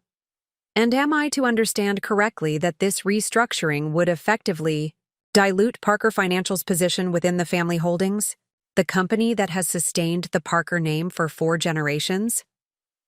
"It would reposition Parker Financial as one division within a larger, more diversified enterprise," my grandmother corrected. "Not diminish it, but strengthen it through integration with complementary businesses." My mother turned to face her directly. "And Olivia would lead this integrated enterprise?" Despite having abandoned the family and built her career explicitly in rejection of Parker traditions and values? The characterization stung, but I kept my expression neutral. This wasn't about my feelings or even my mother's perception of my choices. It was about something much larger. "I haven't agreed to anything yet," I said calmly. "This is a preliminary discussion of possibilities, not a finalized plan." "How reassuring," my mother replied, her voice dripping with barely concealed sarcasm. "And you, Emma? Were you also surprised by this proposal, or have you been part of these secret discussions all along?" Emma met our mother's gaze steadily. "I learned about it today, just as Olivia did. But I'm open to exploring the concept. It could create significant value and opportunities." "Value and opportunities," my mother repeated. Interesting phrases from someone who has shown so little interest in the family business until now. "That's unfair, Victoria," my father interjected. "Emma has been contributing valuable insights to Parker Financial for years, even while developing her own expertise in emerging markets."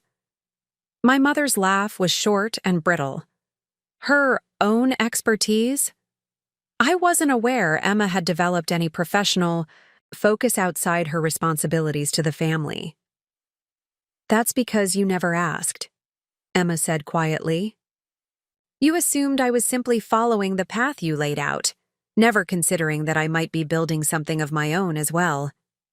For the first time, my mother looked genuinely taken aback. Emma had rarely challenged her so directly. "Future, focused partners," my grandmother said into the uncomfortable silence. "Quite an impressive little venture capital operation. 17 companies funded in 3 years, 3 of them already showing exceptional returns. Emma has quite the eye for innovation, particularly in the clean energy space." My mother's expression flickered between surprise and something harder to define. Perhaps the first realization that she had fundamentally misunderstood both of her daughters. "I see," she said again, but this time the words held a different weight. "So, this is less a strategic restructuring than a family coup. How long have you been planning this, Eleanor? Waiting for the perfect moment to undermine my position? My grandmother sighed. This isn't about you, Victoria. It's about ensuring the Parker legacy survives in a changing world. Charles has been trying to tell you for years that Parker Financial needs to evolve, but you've resisted every significant change.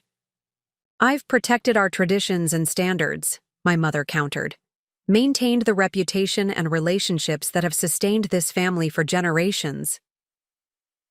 At what cost? I asked, unable to remain silent any longer. The world is changing. Mother, industries are being disrupted. New technologies are creating opportunities and threats that didn't exist even 5 years ago. Tradition alone isn't enough anymore. She turned to me, her expression cooling. And you would know about Parker traditions and values? You, who walked away at the first sign of resistance to your ideas? I walked away because you left me no choice, I replied evenly. Because you were so convinced of the rightness of your vision that you couldn't see the potential in mine. And now you return in triumph, ready to take control of everything your father and I have built? Her voice remained controlled, but I could hear the anger beneath it. That's not what this is about, I said, frustration beginning to color my tone despite my efforts. This isn't about triumph or control or vindication. It's about creating something stronger together than any of us could build separately. Together, she repeated skeptically. How convenient that this spirit of togetherness emerges only after you've achieved success on your own. Where was this collaborative instinct 7 years ago? 7 years ago, you told me I would amount to nothing without this family, I reminded her, the words still sharp in my memory. You made it clear that my ideas had no place in the Parker legacy unless they conformed to your vision of what that legacy should be. My mother's gaze didn't waver. And yet here you are, successful beyond what even you probably imagined possible. Perhaps my approach motivated you more effectively than you care to admit. The statement was so breathtaking in its audacity that for a moment I could only stare at her. She was actually attempting to take credit for my success, reimagining her rejection as some form of tough love motivation.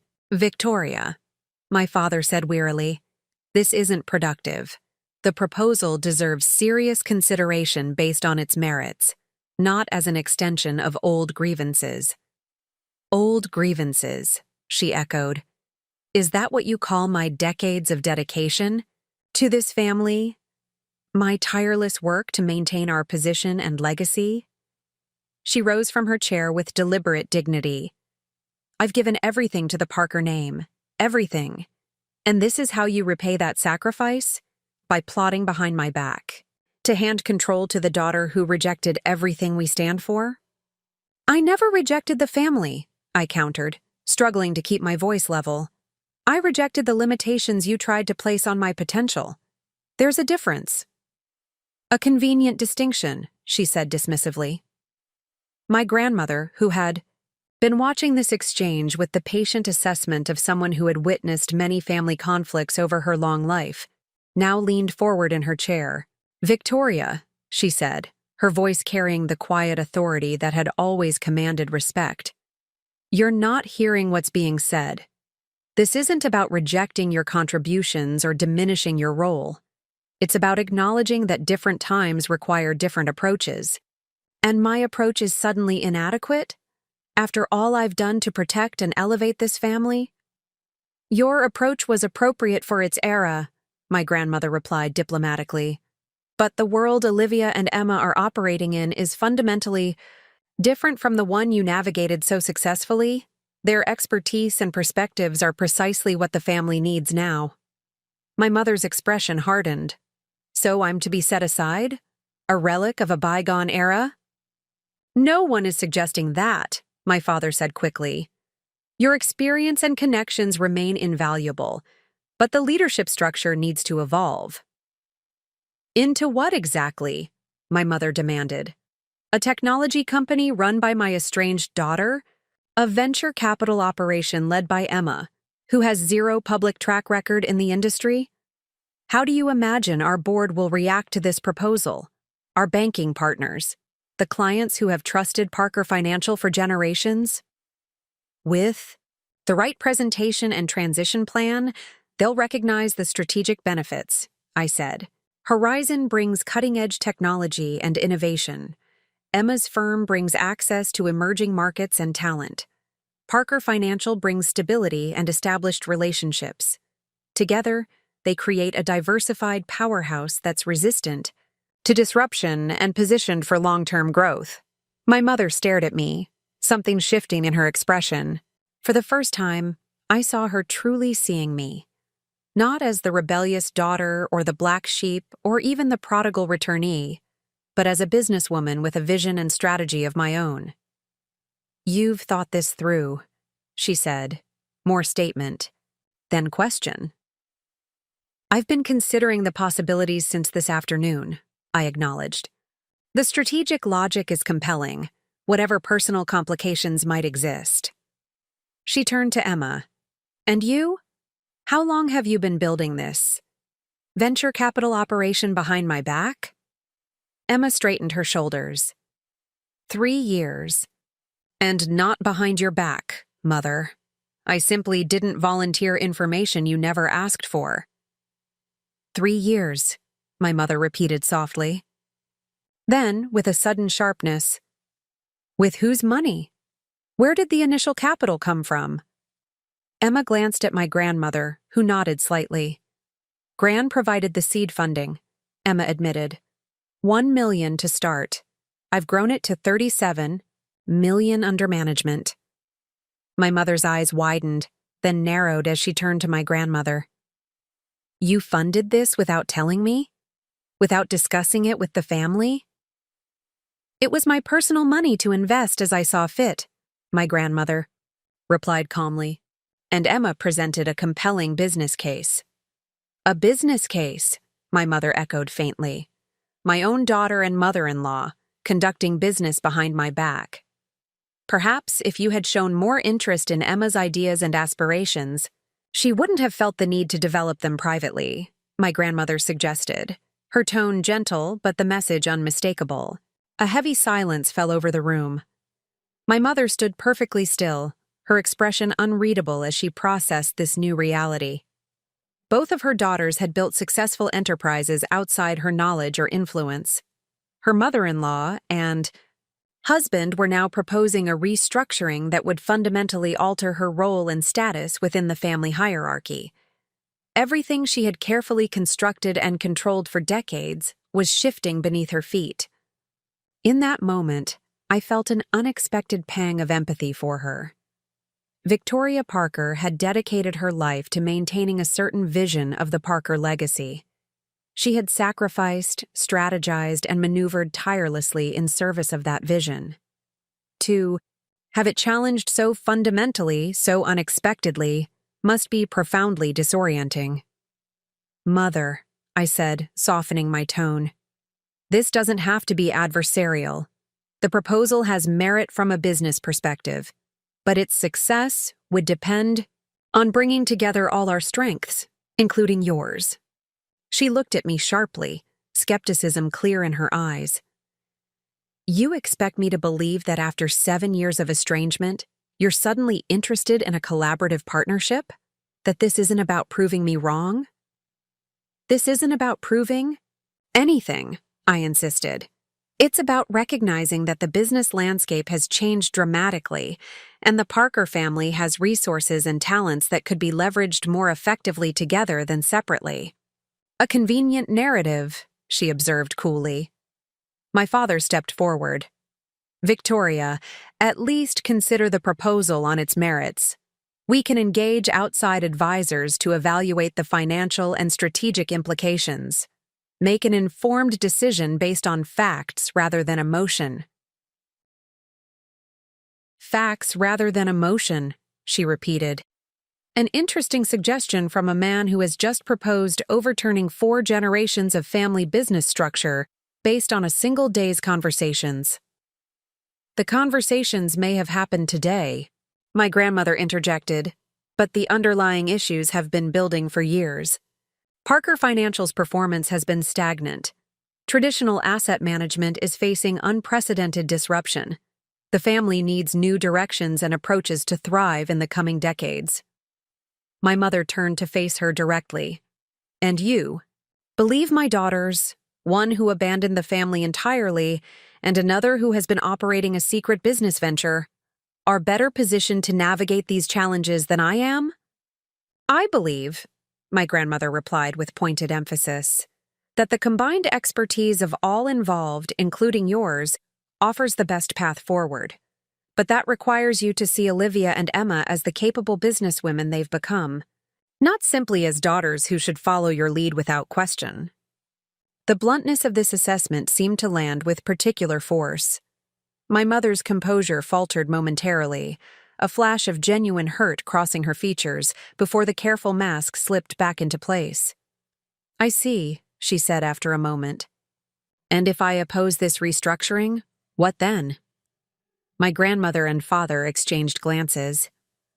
"The family trusts give Eleanor controlling interest," my father said carefully. "If she believes this direction is in the best interest of the family's long-term prosperity, she has the authority to implement it." "So, my opinion is ultimately irrelevant," my mother concluded, her voice suddenly tired. "This meeting is merely a courtesy, not a genuine consultation. Your cooperation and expertise would be invaluable to making this transition successful," my father countered. "No one wants to proceed without your involvement, Victoria." She laughed softly, the sound hollow. "How generous. You'll allow me to participate in dismantling everything I've helped build." "Not dismantling," Emma said quietly. "Evolving. Building upon the foundation you created, not destroying it." My mother looked at her for a long moment, then shifted her gaze to me. "And you, Olivia? What do you want from all this? Surely not just a business arrangement." It was a perceptive question, cutting to the heart of what I had been struggling with since the proposal was first presented. What did I want? Vindication? Recognition? Some form of reconciliation? Or simply the strategic advantages that would come from combining our resources and expertise? I began, then paused, searching for the right words. I want to build something meaningful, something that leverages the best of what the Parker legacy represents while creating new possibilities for the future. And yes, maybe I want some acknowledgement that my path, though different from the one you envisioned, had value and validity. "Acknowledgement," she repeated softly. "You want me to admit I was wrong." "I want you to recognize that there was more than one right way forward," I clarified. "That innovation and tradition aren't mutually exclusive, but can strengthen each other when properly integrated." She considered this for a moment, her expression thoughtful. "And if I were to acknowledge this perspective, what then? Do we simply pretend the past 7 years never happened? Become one big happy family again, united in purpose and vision?" "No," I said honestly. "Too much has happened for that kind of simple resolution. But we could perhaps build something new, a working relationship based on mutual respect and recognition of each other's strengths and contributions." My mother turned away, moving to the window that overlooked the darkened gardens. For several minutes, she stood in silence, her back to the room, her reflection faintly visible in the glass. When she finally spoke, her voice was quieter, less defensive. "Do you know why I pushed you so hard, Olivia? Why I insisted on the traditional path?" I remained silent, sensing this was a rhetorical question. "Because I fought for every inch of influence I have in this family," she continued. "The Parker name opens doors, yes, but a Parker woman, especially one who married into the family, has to work twice as hard to be taken seriously in the financial world. Every deviation from tradition, every unconventional choice becomes a potential weakness, a point of vulnerability that others can exploit." She turned back to face us, her expression more open than I had seen it in years. "I pushed you toward Princeton and Parker Financial because that path had proven safety and security. because I wanted to spare you the struggles I faced. A faint, rueful smile touched her lips.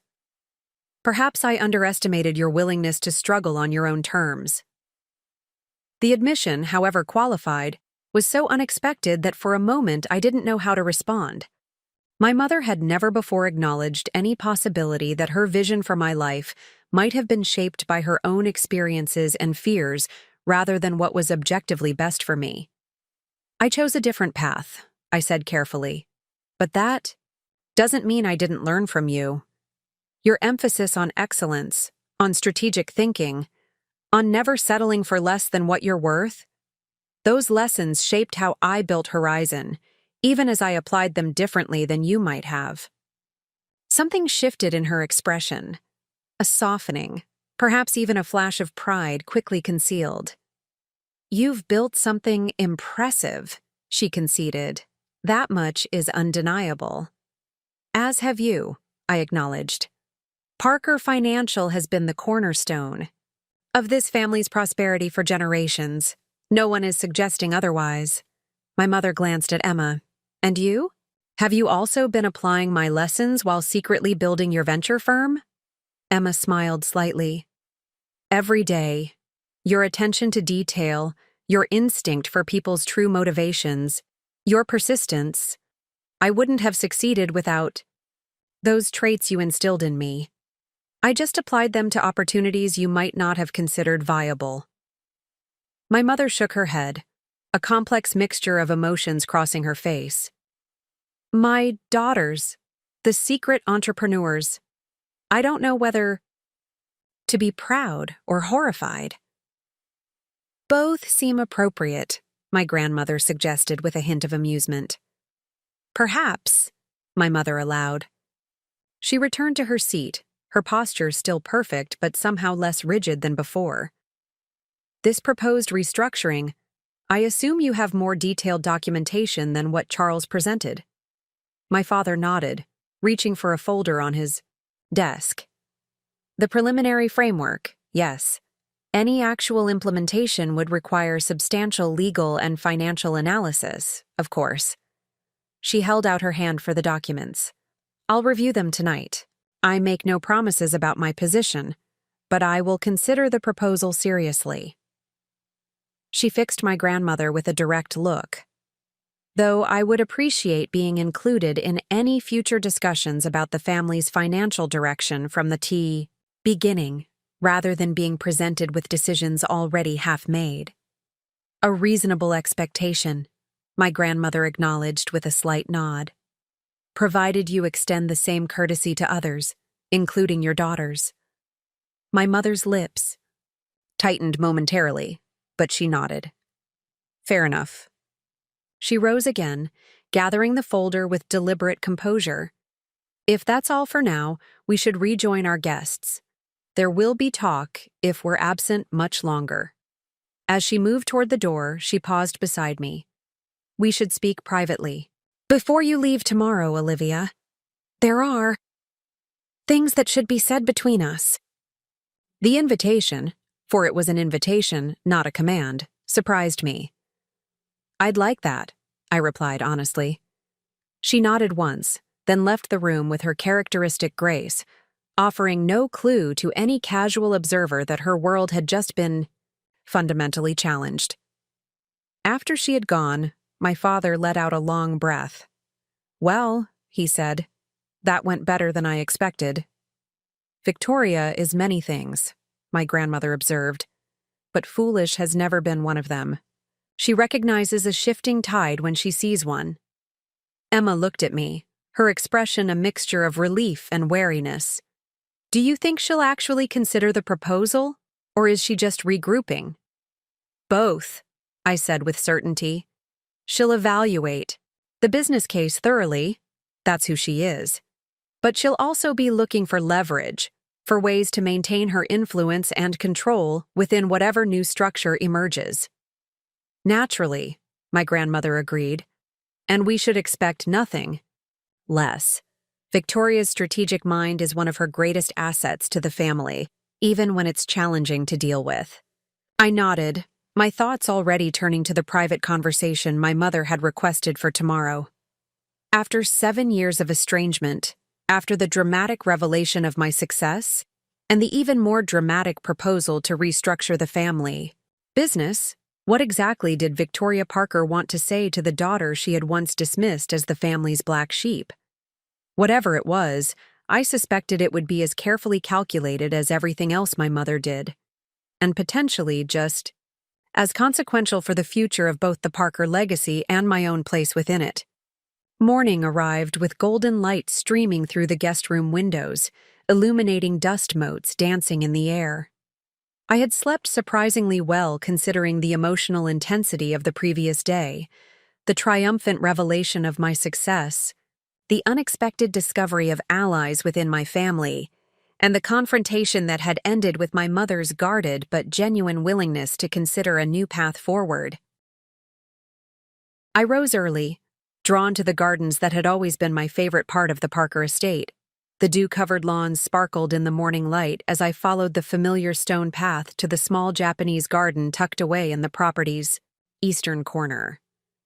This secluded spot, with its carefully arranged rocks and meticulously pruned miniature trees, had been my thinking place throughout childhood, a refuge from expectations and judgment.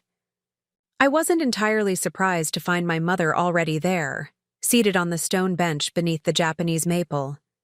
She wore a simple cream sweater and tailored slacks, her hair pulled back in a casual ponytail, a striking departure from her usual formal appearance. Without her armor of perfect tailoring and immaculate styling, she looked both more human and somehow more dignified. She glanced up as I approached, neither inviting nor discouraging my presence. I took a seat beside her, maintaining a respectful distance. For several minutes, we sat in silence, watching the morning light play across the rippling surface of the small koi pond. The quiet between us felt different than our previous silences, less charged with tension, more contemplative. I reviewed the proposal, my mother said finally, her voice calm and measured. The business case is stronger than I initially assumed. Coming from Victoria Parker, this was high praise indeed. There are adjustments I would recommend, she continued, particularly regarding governance structure and stakeholder protections, but the core concept has merit. I nodded, careful, not to betray too much reaction to this unexpected opening. I'd be interested in hearing your suggestions. The governance questions are complex, given the different corporate cultures involved. She turned slightly to study my face. You're surprised I'm taking it seriously. A little, I admitted. You seemed quite opposed to the entire concept last night. I was opposed to being excluded from the development process, she corrected. The substance of the proposal deserves proper evaluation. This distinction was classic Victoria Parker, redirecting what had appeared to be emotional resistance into a more rational, process-oriented concern. Yet I sensed a genuine shift in her perspective, a willingness to engage that hadn't been present before. I spoke with your grandmother last night after everyone had retired, she continued. We had a long, overdue conversation about many things. A faint smile touched her lips. Eleanor has always been remarkably direct when she chooses to be. I could imagine that conversation.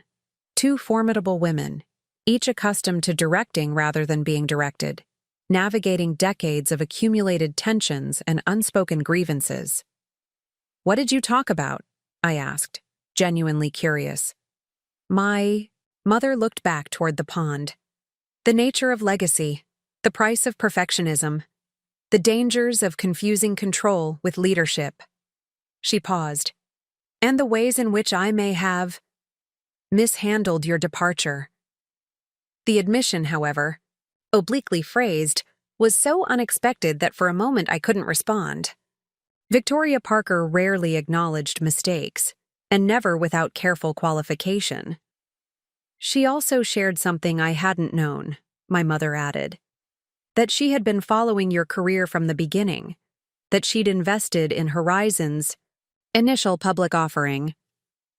A note of hurt crept into her voice despite her evident effort to suppress it. She knew about your success long before yesterday's revelation and chose not to tell me. I hesitated, uncertain how to navigate this unexpected vulnerability. I didn't know she was following my career either, I offered. Not until yesterday. My mother nodded slightly, accepting this. Your grandmother has always had her own agenda, her own methods of influencing family direction. I shouldn't have been surprised. She turned to face me directly. But we didn't come here to discuss Eleanor. You wanted to know why I asked to speak with you privately. Yes, I acknowledged. She took a deep breath, seeming to gather her thoughts. 7 years ago when you left, I told you that you would amount to nothing without this family. The words had been branded into my memory, fueling countless late nights and difficult decisions as I built Horizon from nothing.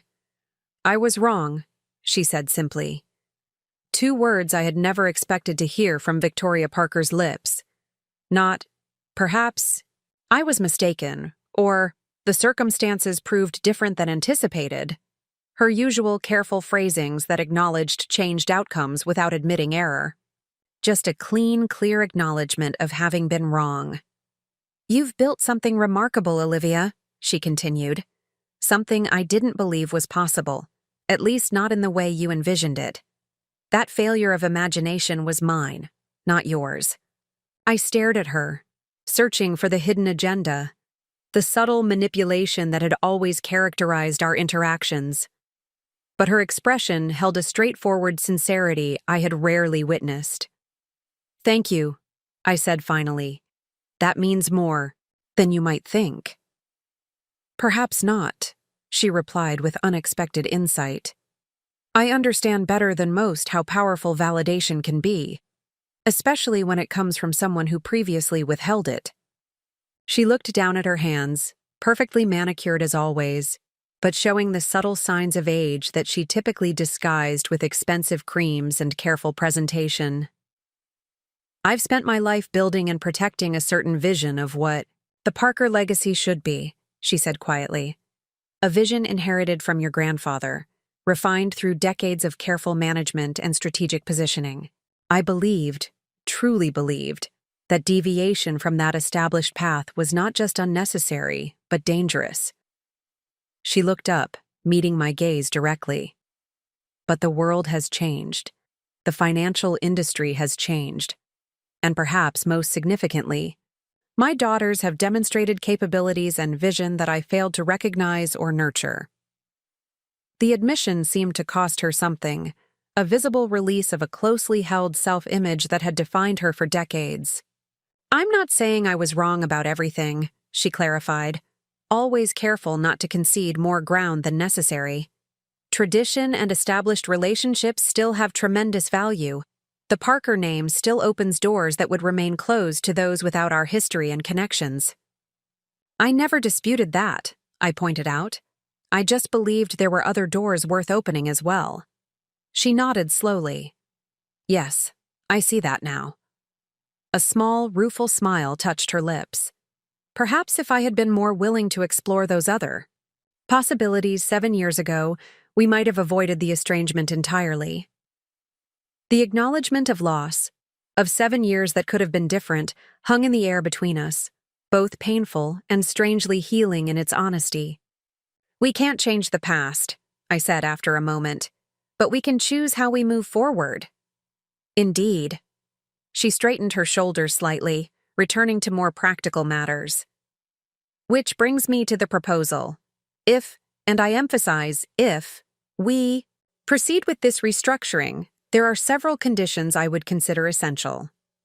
I'm listening, I said, curious about what terms Victoria Parker would set for her cooperation.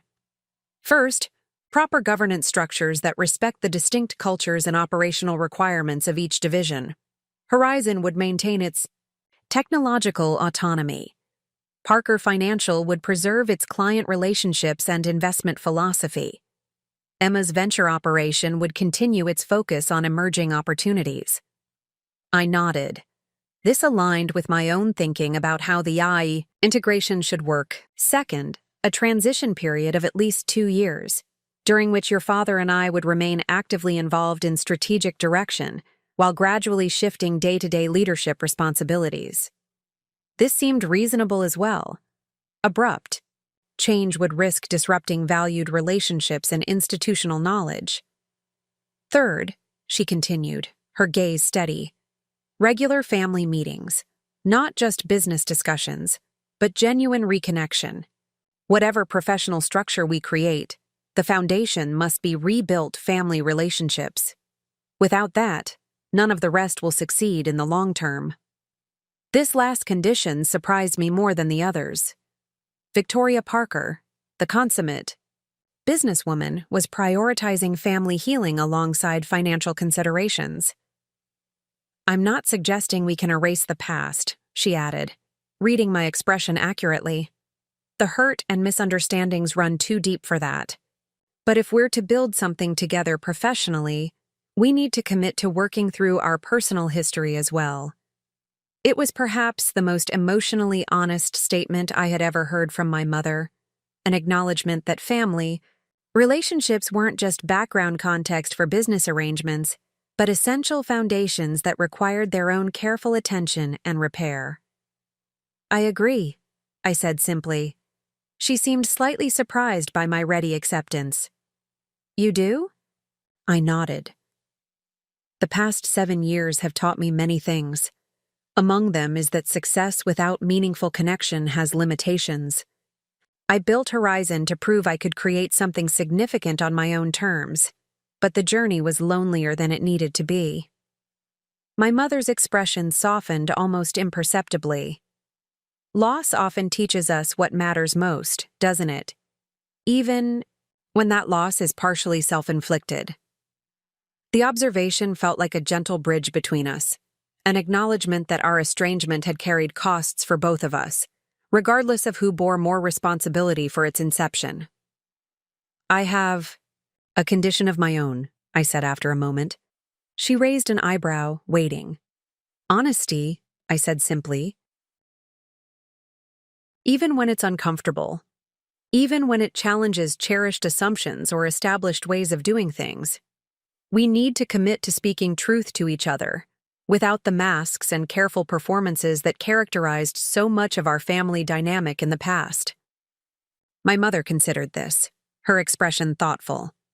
"Honesty without cruelty? Truth with respect for differing perspectives?" "Yes," I agreed. "Not honesty as a weapon, but as a foundation for genuine understanding and growth." She extended her hand formally. "Then we have the beginning of an agreement." I took her hand, feeling the strange mixture of familiarity and newness in this simple gesture of connection. We weren't erasing the past or pretending that deep differences could be resolved in a single conversation, but we were choosing to create a new chapter together, built on clearer sight and mutual recognition of each other's value and humanity. As we walked back toward the house together, the morning light painting long shadows across the immaculate lawn, I felt a sense of possibility that went beyond business strategies or family politics. The black sheep had not only proven her worth, but had helped create the conditions for a new kind of family narrative, one with room for tradition and innovation, for established wisdom and fresh perspectives, for the strength that comes from honoring the past while boldly reimagining the future. Later that afternoon, as I prepared to leave the Parker estate, my grandmother found me in the solarium, where I had gone to say goodbye to her beloved plants and the peaceful sanctuary they created. "You look different," she observed, studying my face with those perceptive eyes that missed nothing. "More settled somehow." "I had a conversation with Mother this morning," I explained. "A real one, perhaps for the first time." She nodded, unsurprised. "Victoria is capable of remarkable growth when she chooses to be. As are you." She took my hand in her paper-thin but still strong grasp. "What happens next is up to all of you. But the foundation has been laid for something quite extraordinary."